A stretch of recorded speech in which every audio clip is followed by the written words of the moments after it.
చందమామ కథలు. దేవత, దయ్యం. వరదేశ్వరం అనే గ్రామ పొలిమేర్లలో గ్రామదేవత గుడి ఒకటి ఉండేది.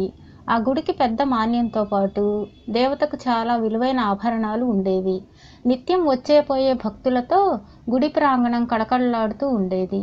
ఒకనాటి చీకటి పడుతున్న వేళ గ్రామదేవత గుడిలోంచి బయటికి వచ్చి ఆవరణలో ఒక మూలగా ఉన్న వేప చెట్టుపై కూర్చున్నది. ఆ చెట్టుకు దూరంగా శిథిలమైపోయిన ఒక చిన్న కోట పక్కన చింత చెట్టు మీద చాలా కాలంగా ఒక దెయ్యం ఉంటున్నది. గ్రామంలో ఎవరికీ హాని తలపెట్టిన ఆ దెయ్యం అంటే గ్రామదేవతకు కొద్దిపాటి ఆదరణ ఉండేది. ఆ కారణం వల్ల ఆమె దయ్యంతో తరచూ మాట్లాడుతూ ఉండేది. ఆ రోజు మాటల సందర్భంలో ఆమె గ్రామంలోని తన భక్తులు ఎంతెంత ఘనంగా తనకు పూజలు జరిపి కానుకలు చెల్లిస్తున్నది దయ్యానికి వివరంగా చెప్పింది. అంతా విన్న దయ్యం, తల్లి, నువ్వు వట్టి అమాయకురాలివి. మనుషులు పెద్ద మోసగాళ్ళు.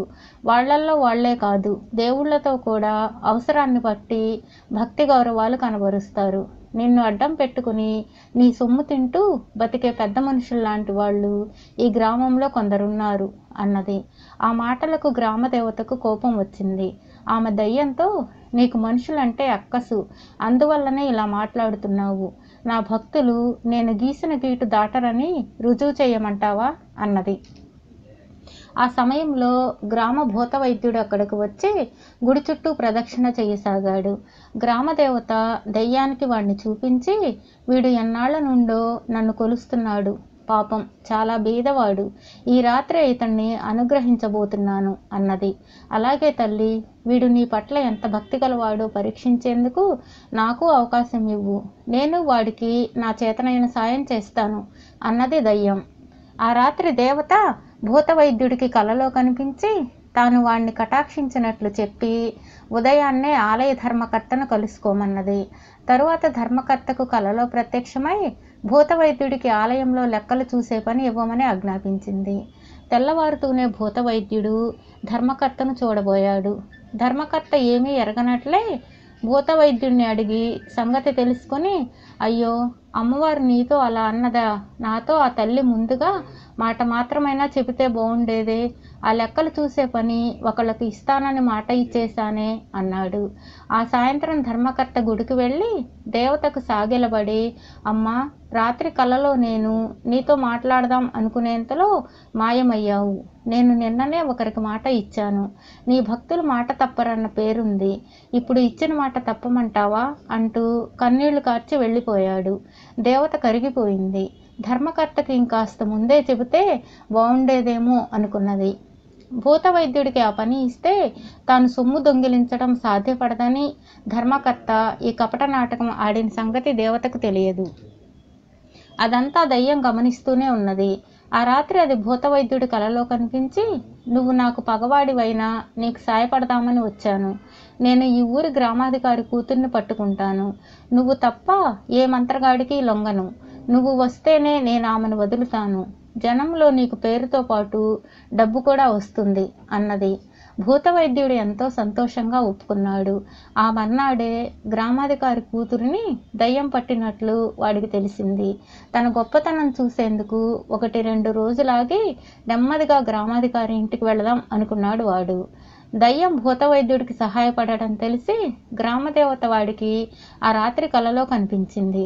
వాడు ఎంతో నిష్ఠూరంగా, ఏం తల్లి, అసలే దరిద్రుణ్ణి, దానికి తోడు నన్ను అవమానాల పాలు కూడా చేస్తున్నావు అన్నాడు. దేవత వాడితో, పొరపాటు జరిగిపోయింది. ఈసారి నిజంగా మేలు కలిగేలా చేస్తాను. రేపే వెళ్ళి నామాల గోవిందయ్య శెట్టిని కలుసుకో. నీకు అవసరమైన ధన సహాయం చేసేందుకు ఏర్పాటు చేశాను.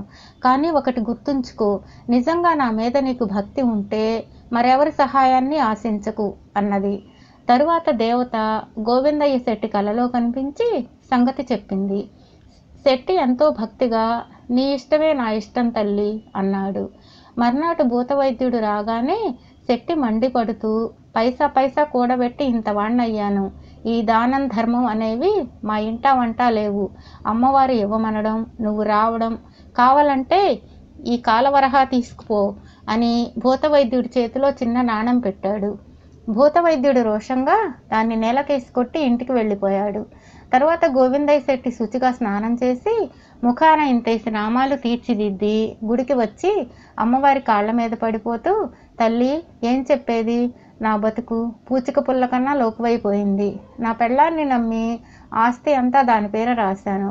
రాత్రి నీ ఆజ్ఞ గురించి చెప్పబోతే మహంకాళిలా లేచి నన్ను ఇంట్లోంచి తరిమేస్తానన్నది. క్షమించమ్మా, నీ ఆజ్ఞ నెరవేర్చలేని పిరికి భక్తుణ్ణి అని లేచి ఇంటి దారి పట్టాడు. గ్రామదేవత అతడి మీద జాలిపడుతూ, పాపం, నా మీద ఎంత భక్తి ఉన్నా కట్టుకున్నదే అలా ఎదురు తిరిగితే ఏం చేస్తాడు పాపం అనుకున్నది. భూతవైద్యుడు 4 రోజుల తరువాత గ్రామాధికారి ఇంటికి వెళ్ళి ఎవరికీ లొంగని దయ్యాన్ని 4 మంత్రాలు చదివి పారద్రోలాడు. వాడికి గ్రామాధికారి చాలా ధనం బహుకరించాడు. వాడికి గ్రామంలోనే కాక చుట్టుపక్కల గ్రామాల్లో కూడా గొప్ప భూతవైద్యుడన్న పేరు వచ్చింది. ఈసారి దయ్యం వాడిని ముందుగా హెచ్చరించిపోయి పక్క ఊరు జమీందారు కూతురును పట్టుకున్నది. భూతవైద్యుడికి తన మీద కన్నా దయ్యం మీద ఎక్కువ నమ్మకం కలగడం చూసి సహించలేక గ్రామదేవత ఒక రాత్రి వాడి కలలో ప్రత్యక్షమైంది. వాడు 2 చేతులు జోడించి, తల్లి, నీకు నీ మేలుకు దండం, ఏదో దయ్యం పుణ్యమా అని లక్షణంగానే బతికిపోతున్నాను, నన్ను వదిలేయి అన్నాడు. గ్రామదేవతకు వాడి మాటలు అవమానంగా తోచినా శాంతించి, చూడు, నీకు ఇదే నా చివరి సాయం. ఈ మధ్య కొంతకాలంగా రామకోటి రాస్తున్న శివకోటయ్యను కలువు. అతనికి చాలా ఆస్తి ఉంది. వారసులంటూ ఎవరూ లేరు. నీ సంగతి చెబుతాను. ఆ తర్వాత ఇక దయ్యంతో పొత్తు పెట్టుకోనని మాట ఇవ్వు అన్నది. భూతవైద్యుడు అయిష్టంగానే దేవతకు మాట ఇచ్చి మర్నాడు శివకోటయ్య దగ్గరకు వెళ్ళాడు.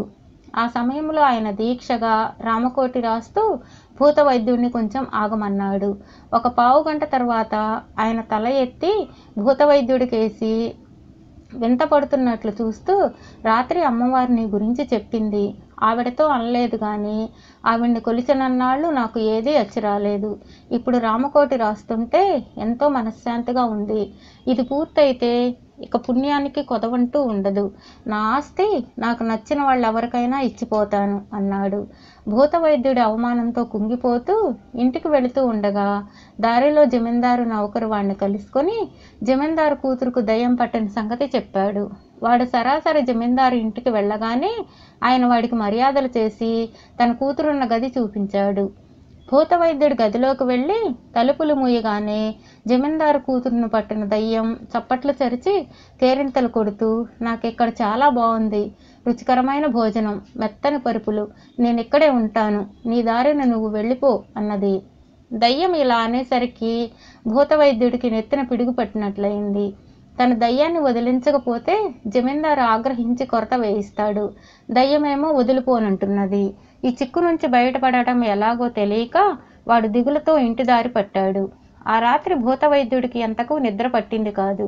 చివరకు రాత్రి 3వ జాము జరుగుతుండగా వాడికి చిన్న కునుకు పట్టింది. ఆ సమయంలో గ్రామదేవత వాడికి కలలో కనిపించి, ఎంతైనా దయ్యం దయ్యమే, ఆ సంగతి మరిచి నువ్వు చిక్కుల్లో పడిపోయావు, ఇలా చెయ్యి అని ఒక ఉపాయం చెప్పి అంతర్ధానమైంది. మర్నాడు వాడు ఒక పెద్ద గాజు జాడీలో జమీందారు ఇంటికి వెళ్ళాడు. దయ్యం గాజు జాడీని చూస్తూనే, ఇదేమి వింత, లోపల పట్టుకుచ్చులా ఉయ్యాలలా తమాషాగా ఉంది అని అడిగింది.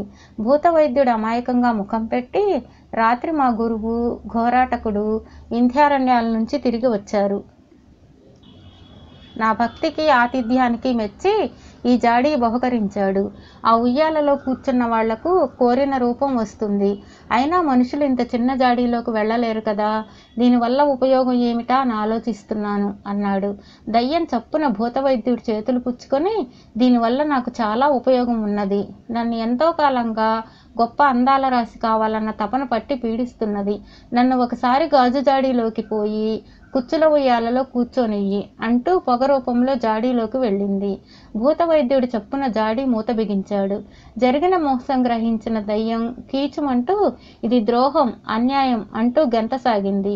భూతవైద్యుడు పెద్దగా నవ్వి, జమీందారు కూతురుని వదలనని నువ్వు నా ప్రాణం మీదకి తెచ్చావు. నువ్వు దయ్యానివి, నేను మనిషిని. మనిషిగా ఆ మాత్రం ప్రయోజనం ఆశించకపోతే నేను తోటి మనుషుల మధ్య కూడా బ్రతకలేను. ఇదంతా గ్రామదేవత చలవే అని గాజు జాడీతో పాటు దయ్యాన్ని భూస్థాపితం చేశాడు. జమీందారు చాలా సంతోషించి భూత వైద్యుడికి 5 ఎకరాల పొలం బహుమానంగా ఇచ్చి కాలికి వెండి కడియం తొడిగించి గుర్రం మీద గ్రామంలో ఊరేగింపు చేయించాడు. ఇంత జరిగాక గ్రామదేవతకు ఒక సత్యం తెలిసి వచ్చింది. తాను మనుషులందరూ మంచివాళ్లే అనుకుంటున్నది. దయ్యం దృష్టిలో అందరూ చెడ్డవాళ్లే. కానీ వాస్తవం ఏమంటే మనుషుల్లో మంచి చెడు రెండూ ఉంటాయి. ఇవి గ్రహించాక గ్రామదేవత పనిగట్టుకుని భక్తుల కలల్లోకి రావడం మాట్లాడటం మానేసి మౌనం వహించింది.